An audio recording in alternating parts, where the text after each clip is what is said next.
한 농부가 있었습니다. 아들이 셋이 있었는데요. 이 아들이 참 게을렀어요. 걱정이 되는 겁니다.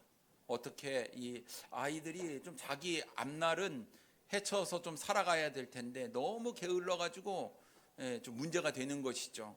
그래서 임종을 이제 맡게 되는데 눈을 감을 수가 없는 거예요. 이 농부가 유언을 남겼습니다. 아들한테 내가 엄청난 보물을 밭에 묻어두었다 하고 돌아가셨어요. 아버지의 장례를 치르기가 무섭게 이 세 아들이 온 밭을 구석구석 빠짐없이 뒤집기 시작했습니다. 근데 아무리 뒤집어도 보물이 안 나오는 거예요. 그래서 큰아들이 이야기합니다. 야, 좀 더 깊게 파볼까? 그래서 이제 또 동생들과 함께 이 땅을 다 헤집어 놓았습니다. 그런데 보물이 나오지 않았습니다. 그런데 놀라운 사실은 그의 밭의 소출이 상상을 초월할 정도로 많이 나오게 되었다라는 것입니다. 세 아들이 비로소 깨달은 게 뭐냐면 아버지가 유언한 보물이 바로 우리의 부지런함이다라는 것을 깨닫게 되었다고 합니다. 그때부터 땀 흘린 노력의 대가가 심는 만큼 거두는 것이구나. 내가 열심히 일한 만큼 또 주어지는 대가가 있구나. 그래서 열심히 일한 결과 평생 부자로 살았다는 옛날 옛적 한옛날에 들려오는 이야기가 있습니다. 여러분, 우리가 게으름은 가지고 있는 것조차도 잃어버릴 수 있게 만들고요, 부지런함은 있는 것을 더욱 풍성하게 만듭니다. 그래서 우리의 삶이 풍성해지기 위해서는요, 우리가 게을러서는 안 됩니다. 좀 부지런해지고 또 열심을 내야 됩니다. 오늘 우리는 본문 말씀을 가지고 게으름을 버리라 라는 제목으로 함께 하나님의 말씀을 통해서 은혜를 나누기를 원합니다. 첫째로 나의 영적인 상태를 면밀히 살펴보아야 합니다. 지혜자 솔로몬이 길을 가고 있었어요. 그런데 자신의 눈에 들어온 한 밭이 있었습니다. 눈에 들어왔다라는 이야기는요, 그것이 부정적이든 긍정적이든 것을 떠나서 일단 평범하지는 않다라는 거예요. 평범하지 않으니까 눈에 들어왔겠지요. 근데 이 솔로몬의 눈길을 사로잡은 그 밭을 보니까 좀 밭이 이상했습니다. 분명히 밭은 밭인데 밭 같지 않은 밭이었어요. 왜냐하면 31절 말씀에 보면 가시덤불이 그 전부에 퍼졌으며 그 지면이 거친 풀로 덮였고 돌담이 무너져 있기로 라고 말씀하고 있습니다. 그러니까 밭에 있어야 될 곡식이 하나도 없는 거예요. 오히려 가시덤불이 있는 겁니다. 또 지면이 다 거친 풀로 덮여 있는 거예요. 그러니 이것이 밭인지 잡초더미인지 구분이 되지 않았다라는 것입니다. 뿐만 아니라 돌담이 무너져 있어요. 이것은 관리가 전혀 되어 있지 않다라는 것입니다. 짐승들이 무너진 돌담 사이로 들어와서 곡식을 먹기도 하고 밭을 헤집어 놓으니 이게 밭이 제대로 있을 리가 있겠습니까? 한마디로 말하면 이 밭은 전혀 관리가 되지 않고 있었다라는 것입니다. 여러분, 밭이 왜 있습니까? 이 소출을 위해서 밭이 있는 거 아니겠습니까? 근데 이렇게 밭이 관리가 되지 않는다면 무슨 소출을 기대할 수 있느냐 하는 것입니다. 그러면 도대체 이 밭이 이 지경이 된 이유가 무엇일까요? 밭의 주인이 밭을 제대로 관리하지 못했기 때문이지요. 30절 말씀해 보니까 내가 게으른 자의 밭과 지혜 없는 자의 포도원을 지나며 본즉 이라고 말씀하고 있습니다. 왜 밭을 제대로 관리를 하지 못했을까요? 게을렀기 때문이에요. 그리고 지혜가 없었기 때문이라고 이야기를 합니다. 내가 게으른 자의 밭, 지혜 없는 자의 포도원이라고 이야기를 하고 있지 않습니까?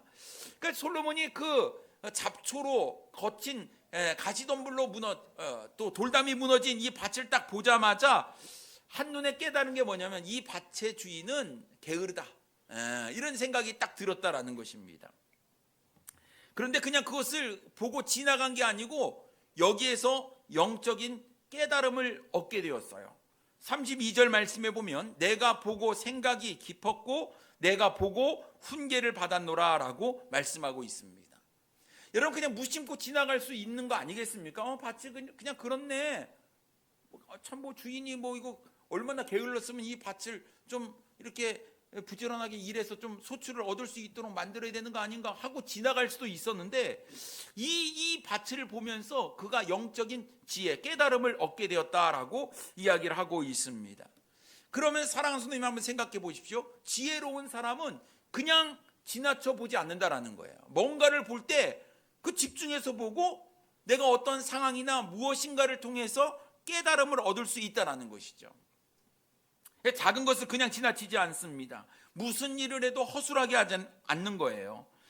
이 지혜로운 사람은 하찮은 짐승을 통해서라도 또 어린아이를 통해서라도 깨달음을 얻는다라는 것입니다. 그렇다고 한다면 사랑하는 성도님 여러분, 오늘 우리가 이 말씀을 통해서 우리도 영적인 깨달음을 얻어야 된다라는 것입니다. 그러기 위해서는 먼저 나의 마음의 밭을 볼 수가 있어야 하는 거예요. 내 마음의 밭은 어떤 상태인가? 나의 영적인 상태는 어떠한가? 영적인 관리가 잘 이루어지고 있는가? 내 마음은 정말 아름다운 꽃도 피고 또 열매도 맺고 잘 자라고 있는가? 아니면 혹시 버려진 밭처럼 잡초만 무성하고 가시덤불로 가득 차 있는 그런 나의 영적인 밭인가? 우리가 볼 수 있는 눈이 있어야 된다라는 것입니다. 영적으로 이 관리를 잘하지 못하면 쓸데없는 것들로 가득 차 있는 것 아니겠습니까? 만약 우리가 인간적이고 세상적인 것들을 추구한다면 아마 우리 마음이 세상적인 것들로 가득 차게 될 겁니다. 그러니까 세상적인 염려, 물질적인 거, 개인적인 거, 이기적인 거, 이런 것들을 다 생기는 거예요. 여러분, 우리의 인간의 본성이 악하니까 그냥 가만히 놔둬도 우리가 제 성품 따라서 옛 성품 따라 가게 돼 있는 것 아니겠습니까? 그러면 우리가 잘 체크를 해야 됩니다. 혹시 내 마음 가운데 가시덤불이 자라고 있는 것은 아닌가? 내 삶 가운데 영적인 돌담이 무너진 것은 아닌가? 거친 풀이 뒤덮고 있는 것은 아닌가? 우리가 살펴볼 수 있는 눈이 필요해요. 시야가 필요하다라는 거예요. 지혜자 솔로몬은 본 거예요. 내가 본즉, 밭을 본즉 그것을 보았다라는 거예요. 그런데 보지 못하는 게 문제입니다. 보지 못하는, 나의 영적인 상태가 엉망이에요. 내 마음밭이 엉망인데 이 엉망인 것을 보는 눈이 없는 거예요. 나는 괜찮아. 여기 이제 파리가 끓고 구더기가 끓고 그런데도 괜찮아. 안 괜찮거든요. 근데 그것을 볼 수 있는 눈이 없다라는 것이죠. 그런데 오늘 지혜자였던 솔로몬은 그것을 보면서 깨달음을 얻은 거예요. 그 밭이 그냥 밭이 아니라 그것이 만약 내 영혼의 밭이라고 한다면 이라면서 자신의 삶을 돌아보게 되었다라는 사실입니다. 여러분, 만약 여러분 집에 막 더러운 거, 지저분한 것들이 있어요. 그럼 어떻게 하시겠습니까? 어디다 쑤셔 넣죠. 막 먼지가 있으면 불어. 막 내 눈에만 안 보이면 돼. 막 이런 거 있으십니까? 아니잖아요. 뭔가 줍고 치우고 닦고 그렇잖아요. 그러면 안 되는데. 더러운 것이 있으면 청소를 해야 되는 것이 당연한 것입니다. 근데 뉴스를 보니까요, 어떤 사람이 원룸을 딱 빌려가지고 사는데 이사 나갈 때 보니까 쓰레기가 산더미처럼 쌓인 거예요. 그 막 벽에 바퀴벌레랑 막 이런 것들이 다니는 이런 거. 그래갖고 이 주인이 괜히 이제 그 원룸 월세 줬다가 월세도 못 받고 이 청소하는데 냄새랑 막 막 벽지랑 다 엉망이 됐다. 막 이런 뉴스 보신 적 있으십니까? 관리하지 않으니까 그렇게 되는 겁니다. 누가 치워주겠거니 생각을 하는데 여러분, 누가 치우겠습니까? 내 집인데 내가 치워야겠지요. 만약 여러분 이것을 우리가 하지 못하면, 깨끗하게 하지 못하면 잡초가요 더 깊게 뿌리를 내는 거예요. 가시덤불이요 더 넓게 퍼지게 된다라는 것입니다. 그러면 여러분, 더 뿌리 내리기 전에 없애버려야 돼요. 치워버려야 되는 겁니다. 무너진 돌담, 나의 무너진 믿음이 있다고 한다면 무너진 곳을 다시 무너지지 않도록 보수를 잘 해야 된다라는 것입니다. 하나씩 우리가 해 나가면 우리의 영적인 상태가 좋아질 수 있거든요. 근데 못해, 안 돼, 나는 할 수 없어 하는 그 순간 우리의 영적인 밭은 점점 무너질 수 있다라는 것입니다. 사랑하는 성도 여러분, 생각해 보십시오. 우리도 각자의 포도원이 있어요. 하나는 나의 포도원입니다. 내 자신의 포도원. 그리고 또 하나는 우리의 포도원이에요. 나의 포도원은 내 삶을 말합니다. 그리고 우리의 포도원은 우리 교회, 내가 속해 있는 내 교회를 이야기하는 것입니다. 그럼 여러분, 나의 영적인 상태, 나의 삶의 포도원은 어떤 상태냐 하는 것입니다. 잘 가꾸고 계시죠? 잘 가꾸고 계십니까? 여러분의 영적인 여러분의 포도원. 만약 우리가 마지못해 한다라는 것은요, 이것은 부패해질 가능성이 상당히 농후합니다. 그냥 기도도 마지못해 하는 거예요. 찬송도 마지못해 하는 겁니다. 그러니까 예배도 그냥 어쩔 수 없이, 성경 읽는 것도 마지못해서, 큐티하는 것도 그냥 가스로, 집안일도 마지못해, 직장일도 죽지 못해 하는, 만약 그런 우리의 삶의 모습이라고 한다면, 여러분, 우리의 삶의 구석구석에 먼지가, 거미가 거미줄을 치고요, 가시와 엉겅퀴와 온갖 잡풀로 뒤덮이게 된다라는 사실입니다. 깨어 있어야 돼요. 볼 수 있어야 돼요. 빨리 뭔가 생겼을 때 그것을 빨리 치우는 것이 최상의 방법이다라는 사실이지요. 여러분, 우리의 교회, 우리의 포도원은 어떻습니까? 사람들이 볼 때 좀 매력적인 교회가 되어야 됩니다. 매력적인 교회. 저 교회 한번 가보고 싶은데, 이런 느낌이 들 수 있는 매력적인 교회. 여러분, 더러운 집 들어가고 싶어요? 더러운 집에 들어갔는데 무슨 차를 내주는데 이거를 마시고 싶습니까? 그런 마음이 안 드는 거잖아요. 근데 이 교회 참 매력적이고, 막 사랑이 넘치고 은혜가 넘치고, 막 그런 교회는 가고 싶은 마음이 절로 든다라는 사실이죠. 그러면 여러분, 우리가 한번 생각해 봐야 됩니다. 혹시 우리의 교회, 우리의 삶 가운데 무너진 것이 뭐냐? 거무줄 젖은 것이 뭐냐? 가지덤불이 퍼져 있는 것은 뭐냐? 잡초가 있는 것은 뭐냐? 여러분, 빨리 제거를 해야 돼요. 제가 육군 3사관학교 연병장이요, 동아시아에서 제일 큰 연병장이에요. 얼마, 축구장 크기 10배입니다. 10배. 그 정말 싫었던 게, 토요일마다 이 잡초 제거를 해야 되거든요. 크로바 제거. 그러면 2등병부터 대령까지 나와갖고 무릎 꿇고요, 이 크로바를 제거를 하는 거예요. 4시간 동안. 이게 아주 전투력을 증강시키는 일이라고 하는데 이해는 되지 않습니다만, 크로바가요 엄청나게, 이거 매주 뽑지 않잖아요. 이게 금방 자라는 거예요. 잡초는 잘 자라고, 진짜 풀은요 이렇게 안 자랐는지 더디 자랐는지 몰라요. 금방이에요. 일주일 지났는데, 아니, 다 뽑았거든요. 또 있어요. 얼마나 생명력이 질긴지 모릅니다. 우리의 삶도 마찬가지입니다. 만약 가시덤불이, 크로바가, 잡초가 무성한데, 아니요, 조금 있는데 방치해뒀다가는요 큰일 나는 거예요. 큰일 나는 거. 그래서 여러분, 볼 수 있는 눈이 우리에게 필요합니다. 그래서 오늘 이 시간 나의 영적인 상태가 어떠한지 잘 볼 수 있어야 돼요. 이러면 안 되지, 내가 뭔가를 바꿔야겠다, 이런 깨달음이 있을 때 우리의 삶이요, 우리의 영적인 부분이, 우리의 믿음이 점점 좋아질 수 있다는 거예요. 한 주 방치해 두잖아요. 내려가는 거예요. 내려가. 그래서 여러분, 그냥 유야무야, 얼렁뚱땅 그냥 대충 넘어가는 게 아니라, 정확하게 우리의 상태를 보고 내가 어느 부분이 부족한지, 내가 어느 부분을 개선해야 될지 우리가 잘 볼 수 있는 영안의 눈을 가지는 우리 사랑하는 성도님들 되기를 원합니다. 두 번째로, 우리는 모든 일에 열심을 내야 됩니다. 주인이 게을른 거예요. 게을렀습니다. 돌담이 무너졌어요. 보수해야 됩니다. 잡초가 있어요. 뽑아줘야 되지요. 가시덤불 걷어내야 되는 겁니다. 그런데 관리를 철저히 하지 않았기 때문에, 그냥 방치해 두었기 때문에 이 밭이 아닌 게 되었지요. 그래서 여러분, 우리가 매일매일 해야 돼요. 매일매일 조금씩 해야 되는 겁니다. 이거 몰아서 하려고 하니까 힘든 거예요. 몰아서 하려니까 조금씩 해야 되는 겁니다. 조금만 하면 돼요. 정리가 안 되는 이유를 보니까요, 예를 들면 책을 딱 봤잖아요. 그럼 다 봤으면 어떻게 됩니까? 책꽂이에 꽂아주면 깨끗합니다. 그런데 어떻게 해요? 나중에 해야지. 그럼 계속 쌓아만 가잖아요. 설거지도 그런 것 같습니다. 먹고 바로 씻으면 그냥 깨끗한데, 나중에 하겠다고 싱크대 안에다가 이렇게 다 집어넣고, 오늘 교회 오신 분들 회개하셔야 됩니다. 조금만 부지런해지면 우리가 할 수 있다라는 것이죠. 여러분, 밭에 있는 곡식은 관심과 돌봄이 없이 저절로 자라지 않습니다. 그러니까 무엇이든지 관심과 사랑과 또 신경을 써줘야만 자라게 되는 것입니다. 주인이 게으른 거예요. 밭이 이렇게 엉망이 된 것은 이 주인 탓입니다.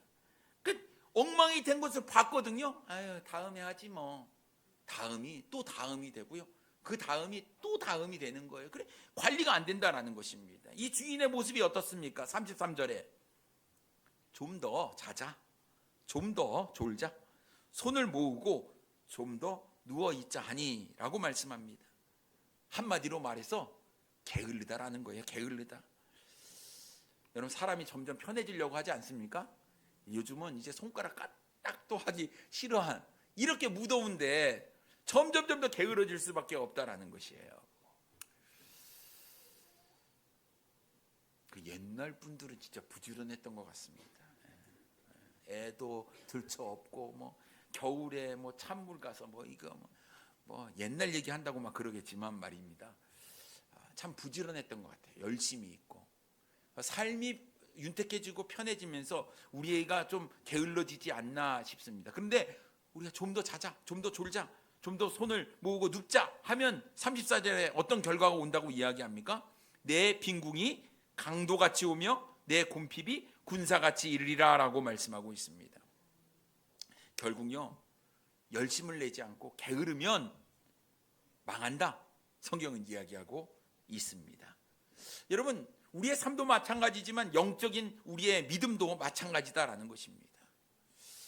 여러분, 먹고 사는 일이 굉장히 중요하잖아요. 그래서 사람들이 먹고 사는 일에는 열심을 다합니다. 아파도 뭐 직장에 끝까지 출근을 하죠. 목을 메고 열심히 합니다. 주님의 일은 어떠냐 하는 것입니다. 나의 영성을 관리하는데 정말 부지런히 우리가 힘을 쏟고 있느냐 하는 것입니다. 혹시 다른 일에 매여가지고 하나님과의 관계를 돌보지 못하는 것, 사실 이것은 문제다라는 사실입니다. 나의 영적인, 나의 영혼의 상태가 잡초가 가득하고 황무지가 되어가고 있는 것, 여러분, 만약 이런 모습을 보고 있다고 한다면 빨리 우리의 삶을 변화시켜야 돼요. 좀 열심을 내고 뭔가를 청소하고 고쳐야 되는 것들이 우리의 삶 가운데 필요합니다. 근데 우리가 좀 더 편안함을 추구하고 세상에 대한 욕심이 있고 나태함이 있고 안일함이 있고 또 사리사욕이 있고 또 어떤 불안함과 두려움과 염려 등의 이런 잡초들이 가득 차 있다고 한다면 우리의 영혼도 마찬가지예요. 그래서 뽑아줄 것은 뽑아주고 쳐줄 것은 쳐줘야지만 되는 것입니다. 그래야지 내 영혼을 강건하게 만들 수 있다라는 것입니다. 국민일보에 나온 이야기를 제가 하나 봤습니다. 어느 목사님의 이야기였어요. 이 목사님이 다른 사람의 기도 한마디를 통해서 평생 잊지 못할 충격과 도전을 받은 적이 있다라고 간증을 하셨는데요. 자기가 이제 신학교 재학 시절이었습니다. 이제 개강을 앞두고 개강 수련회가 있었는데 그때 아프리카 선교사님께서 강사로 오셨어요. 근데 이렇게 딱 아프리카 선교사님을 딱 보니까 아프리카 사람처럼 생긴 거예요. 그러니까 그 더운 지역에서 그 선교 사역을 하겠다고 얼마나 그 떼약볕에서 복음을 전했던지 그냥 얼굴이 새카맣고 얼굴도 쭈글쭈글한 거예요.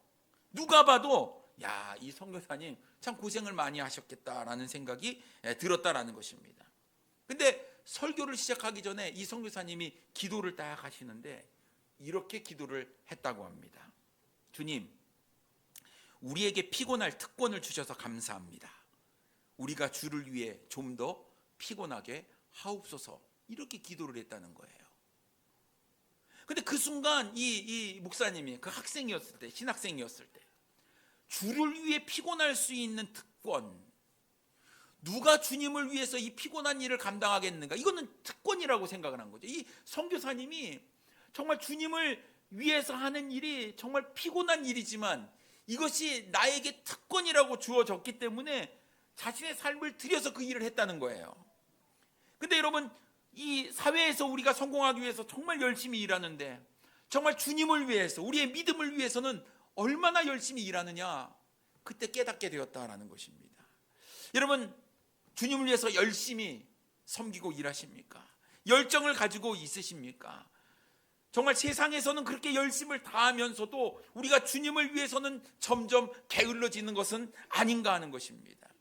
좀 더 우리가 좀 편하게 믿음 생활을 하려고 많은 것을 갖추고 누리고 즐기려고만 하지, 나가서 우리가 뭔가를 하는 것, 주님을 위해서 헌신하고 희생하고 봉사하고 섬기는 것, 여러분 우리가 주님의 가르침은 뒤로 한 채 조금 바쁘고 조금 피곤하다는 이유로 우리가 불평해 온 것은 아닌가 하는 것입니다. 그대로 로마서 12장 11절에 이렇게 말씀하고 있어요. 부지런하여 게으르지 말고 열심을 품고 주를 섬기라라고 말씀하고 있습니다. 여러분 우리가 해야 될 일이 뭡니까? 주님을 섬기는 거예요. 근데 그냥 섬기면 안 된다 말씀하고 있습니다. 뭐를 품어야 됩니까? 열심을 품어야 됩니다. 여러분 주님께서 우리를 위해서 모든 것을 내어줄 정도로 희생하고 헌신했잖아요. 열정이 우리에게 있었습니다. 우리를 향한 열정을 가지고 계셨기 때문이에요. 그래서 우리가 주님을 섬길 때에도 열심을 품어야 됩니다. 대충 적당히 해서는 안 된다라는 거예요. 그 앞에 뭐라고 이야기합니까? 부지런하여 게으르지 말라 이렇게 얘기하는 거예요. 부지런하여 게으르지 말라. 여러분 우리는 하나님 앞에 설 겁니다. 우리 인생이 끝났을 때, 아니면 주님께서 다시 오실 때, 우리는 주님의 심판대 앞에 우리는 설 거예요. 주님께서 우리의 삶을 평가하실 것입니다. 주승은 이 다음 우리 주님께서 어떤 평가를 내리실지 굉장히 궁금하기도 하고 두렵고 떨리기도 합니다. 열심을 품었구나, 부지런했구나, 게을르지 않았구나, 너 나를 위해서 최선을 다했구나, 참 착하다, 참 충성된 종이다, 이렇게 얘기해 주시면 좋겠습니다만, 혹여나 이 게으르고 악한 종아, 너는 받을 줄만 알고 베풀 줄도 모르고, 이런 얘기 들을까 봐 걱정입니다. 사랑하는 성님 여러분, 하나님 앞에 섰을 때 과연 주님께서 나의 모습을 보고 어떤 평가를 내리실까요? 오늘 솔로몬이 지나가다가 게으른 자의 밭을 보면서 나의 영적인 상태를 볼 수 있었던 것처럼, 여러분 그냥 지나치지 마시고 오늘 이 시간 나의 영적인 상태, 나의 믿음의 상태는 어떠한가? 주님께서 나를 칭찬하실 그런 영적인 상태인가? 아니면 책망받을 영적인 상태인가? 여러분 오늘 주님께서 부지런하여 게으르지 말고 열심을 품고 주를 섬기라고 말씀하고 있는데, 여러분 주님 앞에서 주님을 섬기는 데 있어서 우리가 게을렀다고 한다면, 여러분 우리의 믿음 가운데 계속해서 이끼가 끼고 곰팡이가 끼고 더러운 것들이 쌓이고 있다고 한다면, 여러분 이제 우리가 열심을 내야 됩니다. 부지런해야 됩니다. 그래서 우리 깨끗하게 우리의 믿음을 정결하게, 주님께서 성전에 장사하고 환전하는 사람들을 다 내쫓고 내 아버지의 집은 기도하는 집이다, 예배를 드리는 집이다 라고 이야기했던 것처럼, 이제 우리의 믿음이 오직 주님만을 바라보는 믿음으로 변화되기를 원합니다. 여러분 열심을 내십시다. 우리의 나태함, 게으름 이런 거 다 내어버리고 부지런하니 게으르지 말고 열심을 품고 주님을 섬기는 우리 사랑하는 성도님들 되기를 원합니다. 기도하겠습니다.